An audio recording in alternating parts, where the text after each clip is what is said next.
vamos a lo nuestro, Sí, Eduardo. sí, sí. ¿En qué situación? Yo sé que es difícil hablar de un campo y de una situación, porque hay Ujú. muchos productores, porque el país es muy grande, porque la provincia es muy grande, pero ¿cómo está el campo hoy si yo te tuviera que decir, hacemos una síntesis de la situación del sector? Y el campo depende del tamaño.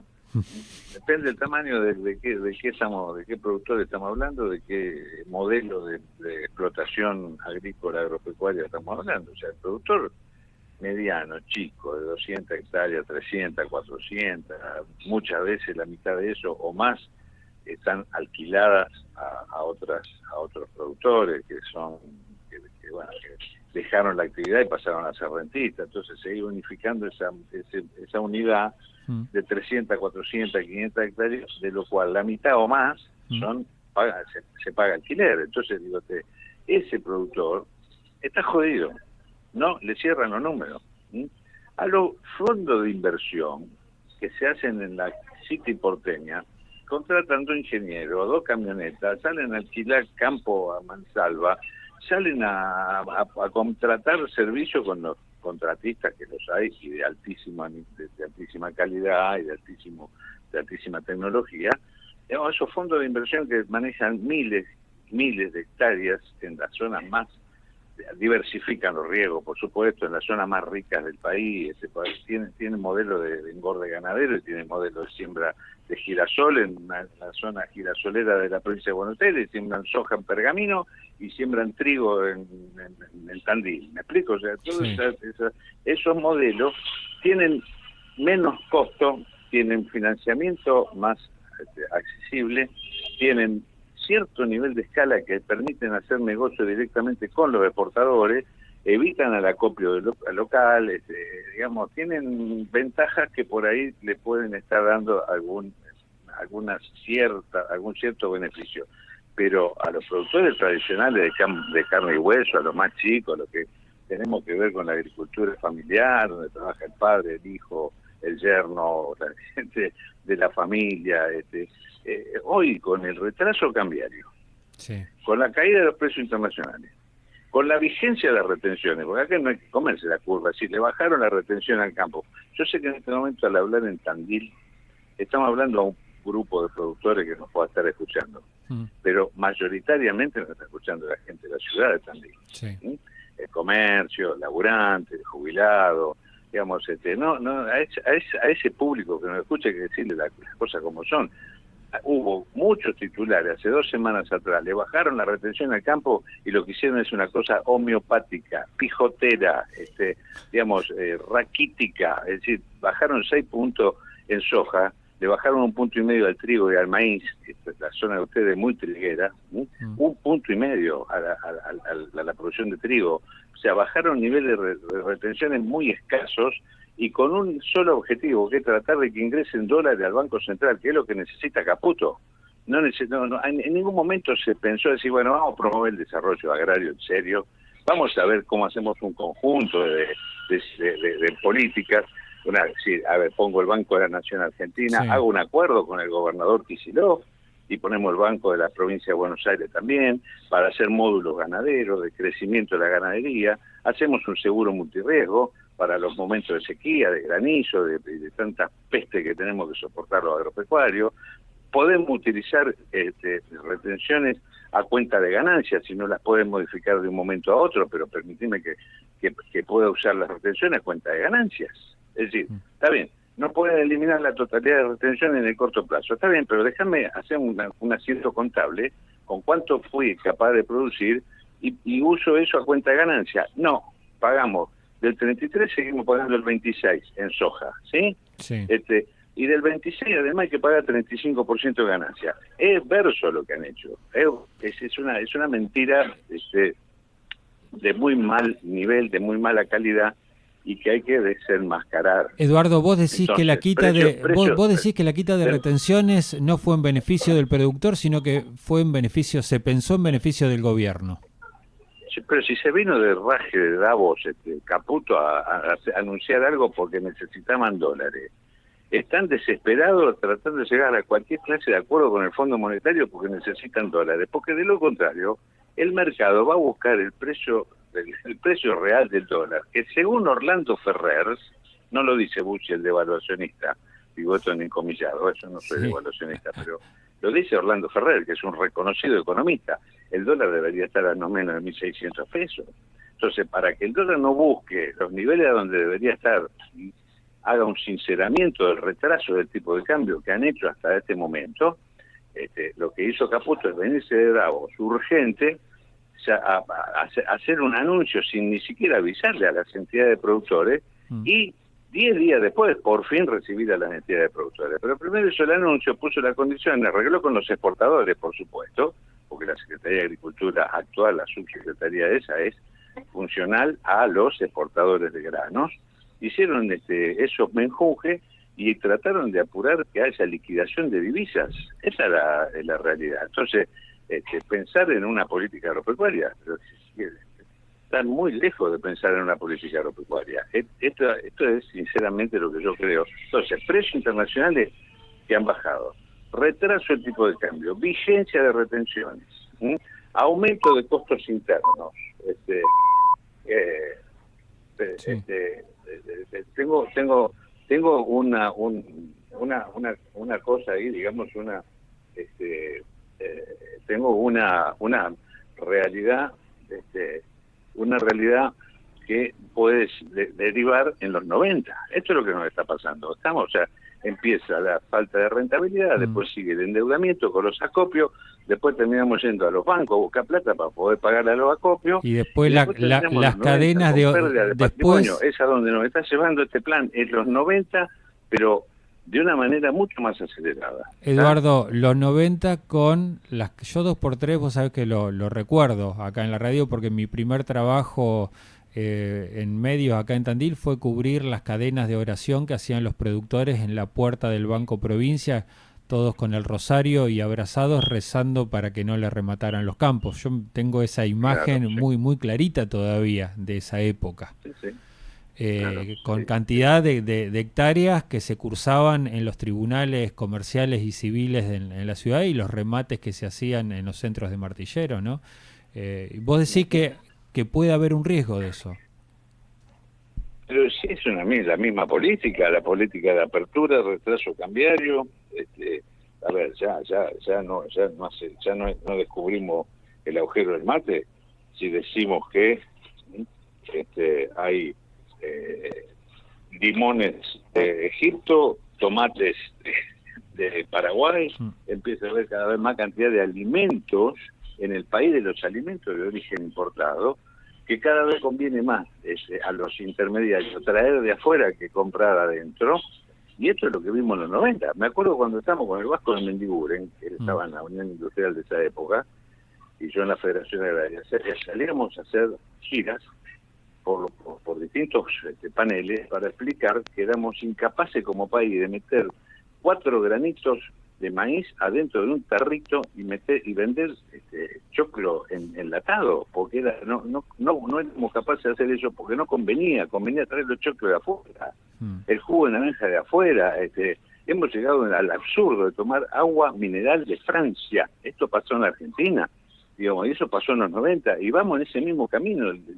La apertura, la cosa esta de tener un tipo de cambio que no es único, flotante y administrado, tanto que hablaron del dólar, del Banco Central y qué sé yo, resulta que no tenemos un tipo de cambio único, flotante y administrado, tenemos un retraso en el tipo de cambio, mantienen 4 o 5 tipos de cambio distintos, y hay una política de intervención para tener dólares a bajo costo que le da ganancia en dólares a las empresas que remiten utilidades a sus casas matrices en el exterior. Vamos, esta es la política que está llevando perversa el señor Milei y el señor Caputo. En algún momento fue Menem Cavallo, hoy es que tenía un peinado medio raro, Menem, ustedes recuérdenlo, vaya similitud, Milei. Caputo es el equivalente a Menem y Cavallo, Eduardo, así de claro esto, vos... lamentablemente. Entonces, ojalá me equivocara, ojalá yo dentro de 3 meses tenga que pedir 10 minutos para pedirle disculpas a la gente de Tandil, a la audiencia, decir, mira, vos si hablaste al pedo, te equivocaste, mirá lo bien que le va al país, han tomado medidas productivista. Estuvimos con Dualde hace un par de meses atrás, tuvimos un almuerzo. Yo soy del Movimiento Productivo Argentino, pertenezco a ese movimiento que en el año 2002 se hizo cargo del gobierno. ¿Tá? Recordemos, Eduardo Dualde, con Remelénikov, Sí. con mucha gente de la provincia de Buenos Aires, precisamente, el Vasco de Mendiguren, etcétera, etcétera. Después, a los 4 meses, llegó Roberto Labaña. Yo puse bastante gente en ese tiempo en el gobierno de esa transición, y justamente en lo que coincidimos con Dualde es en que este señor Milei de producción no entiende nada, y no le importa. Lo que le importa es que la timba financiera le vaya bien. Y fíjate fijémonos, audiencia, que si no hay timba financiera, que si en junio vendías el dólar a 1.500 pesos, lo ponías a plazo fijo, y en diciembre quería comprar dólares otra vez, lo compraba a 1.100. ¿Estamos? Y ellos esa información la tenían y la manejaban, y sus amigos también sabían de esa información. Entonces, timba financiera, venta de dólares, plazo fijo, formidable ganancia, y compra otra vez de dólares. Le ganaron el 40-50% en 6 meses en dólares a la plata que pusieron en la timba. Eso es el gobierno que tenemos. Eduardo, vos tocaste el tema y yo también te llevo para ahí porque me llegó justamente, me lo envió Nelia Sereno, quien te envía saludos, ahí me acaba de enviar un mensajito y dice, mandale saludos a Eduardo que lo estoy escuchando. Ella me reenvía un comunicado de integrantes de las sociedades rurales del norte de la provincia de Buenos Aires, donde los integrantes de las sociedades rurales del norte, tampoco son Federación Agraria, dicen, mirá, estamos muy preocupados porque en esta reunión que tuvimos con las autoridades nacionales, primero que dijeron que ahora teníamos que estar todos contentos porque después de la última lluvia habíamos salvado los trapos. Dice, demostrando que no saben nada ni de cultivo, ni de producción, ni de los ciclos. Pero después la otra cuestión es que, dice, nos invitaron formalmente a participar de la timba. Nos dijeron que nosotros vendiéramos porque después poníamos la plata en la bicicleta y con eso íbamos a hacer guita. Y nosotros queremos producir, no queremos hacer bicicleta. El famoso Carly Day ese que me cuesta entenderlo, pero que es timba, jugate la vida. Y tiene, bueno, un gran abrazo para la amiga Nélida, inclusive para la Vivi Blanc, que también seguramente está ahí en Tandil escuchando, ¿no? Pero vos coincidís que es preocupante que el tipo te invita a los productores a timbear. Sí, claro que sí, pero sí es lo único que saben hacer, y es lo que más le interesa hacer, no le interesa otra cosa. A ver, desde el momento que están por privatizar el Belgrano Carga, desde el momento que los sectores de la minería hace 7 meses que no pagan retenciones, desde el momento que todos los sectores vinculados a los servicios han hecho formidable ganancia, especialmente las transportadoras eléctricas, que son de Mondino y de Caputo, las dos grandes empresas eléctricas de la provincia de Buenos Aires. ¿De quién son? De los tipos de estos ministros, que a la vez han llevado las tarifas a valores exorbitantes. Entonces, los que prestan servicio y unos pocos especuladores ganan fortuna. Los amigos extractivistas, como la minería y algún otro rubro, el petróleo, por ejemplo, ganan fortuna. El 80 al 90% del pueblo argentino va camino a la pobreza. Este es el modelo que está en vigencia hoy. Entonces, hay que hablar de estas cosas, hablar, hasta que por fin, el 30 de diciembre, cuando se conoció el default de del grupo de los Grobos, los primeros en hablar fuimos los viejos, ¿no se entiende? O sea, en el programa de Juana Morín, ahí en C5N, después a la mañana siguiente con el Gato Silvestre, empezamos a hablar y empezamos a poner de manifiesto que el problema de los Grobos, en realidad, no sé, su problema individual, su arquitectura financiera, yo no la voy a juzgar, no la conozco, pero que hay un problema de competitividad, y que si a los Grobos le va mal, imaginémonos a los medianos, a los chicos productores, cómo nos puede llegar a ir y cuáles son las causas, el modelo económico, el tipo de cambio, el incremento de costos, la vigencia de retenciones, la mentira que le han hecho en la cara en la propia sociedad rural de Palermo a la mayoría de los productores, digamos, y en cadena nacional a los que no estaban en Palermo, ¿me explico? Entonces, esto es así de clarito. ¿Y cuál es nuestra misión? Que se explique, se explique y se explique. Felizmente se entraron a despabilar. Entonces la mesa de enlace de Córdoba se expresó, la mesa de enlace de Santa Fe se expresó, las entidades ruralistas de la provincia de Buenos Aires se expresaron, los dirigentes federados por lo menos empezaron a hablar en la provincia de Buenos Aires, y ahora, vaya curiosidad, Pergamino, Roja, Junín, Arrecife, las mejores tierras, Colón, eso es el norte de Buenos Aires, son las mejores tierras de la Argentina, los productores que tienen mejores condiciones, que además están cerca de los puertos, que tienen mejores estabilidad de clima. Si esos productores están preocupados, imaginémonos lo que le puede llegar a pasar a los productores de, qué sé yo, de Pigüé, a los productores ya cercanos de la cuenca de Bahía Blanca, que es casi patagónica, cómo pueden sentirse los productores del sur de La Pampa, de Jacinto Arauz, que son zonas más desérticas, más erráticas, más castigadas. No quiero imaginarme cómo pueden estar las zonas extra pampeanas, muchachos. La última que te hago, y ya casi te presento como futurista. ¿Qué va a hacer el campo? ¿Va a vender o no va a vender? Porque hasta ahora la maquinaria no está traccionando. Depende de lo mínimo indispensable. Entonces, mira, la síntesis, ¿sabe cuál es? Que la mayoría de los productores, no todos, yo no me meto en ese pelotón, no me siento representado en el pelotón de lo que estoy por decir, ¿estamos? Sí. Pero muchos productores bancan lo político de este gobierno, porque hay una concepción antiperonista, anticristinista, antikirchnerista, no simpatizan con Kicillof, pero hay un porcentaje de productores, digamos, bastante alto que están en esa posición. Sí. Entonces se están cocinando en el aceite que cada vez hierve más de una economía perversa, pero no cuestionan la política. O sea, no bancan lo económico, sufren lo económico, en voz baja lo cuestionan, pero políticamente todavía están bancando este gobierno, hasta tanto pongan en riesgo, hasta tanto tengan un gran susto de endeudarse, de no poder pagar, de no tener plata para la campaña que viene, no tener plata para mantener la familia. Entonces, bueno, recién en ese proceso podrá haber alguna rebeldía, pero mientras tanto no hay acciones gremiales contundentes.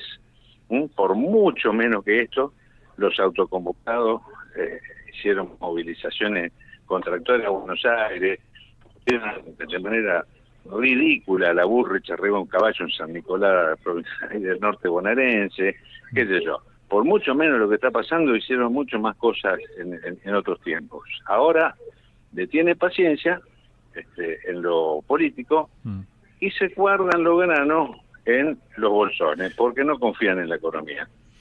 Esto es lo que yo estoy viendo. Y la verdad, los entiendo y hasta me parece razonable lo que hacen.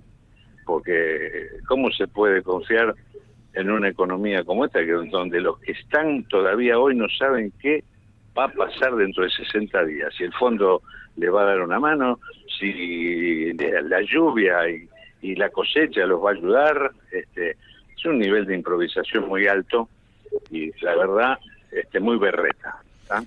Eduardo, muchísimas gracias por estos minutos, un placer hablar con vos. Bueno, gracias a ustedes. Mándame el corte, así se lo paso a mi abogado que me vaya preparando la defensa. ¿Me explico? Sí. Un abrazo. Abrazo para Muchas todos. gracias. Hasta luego.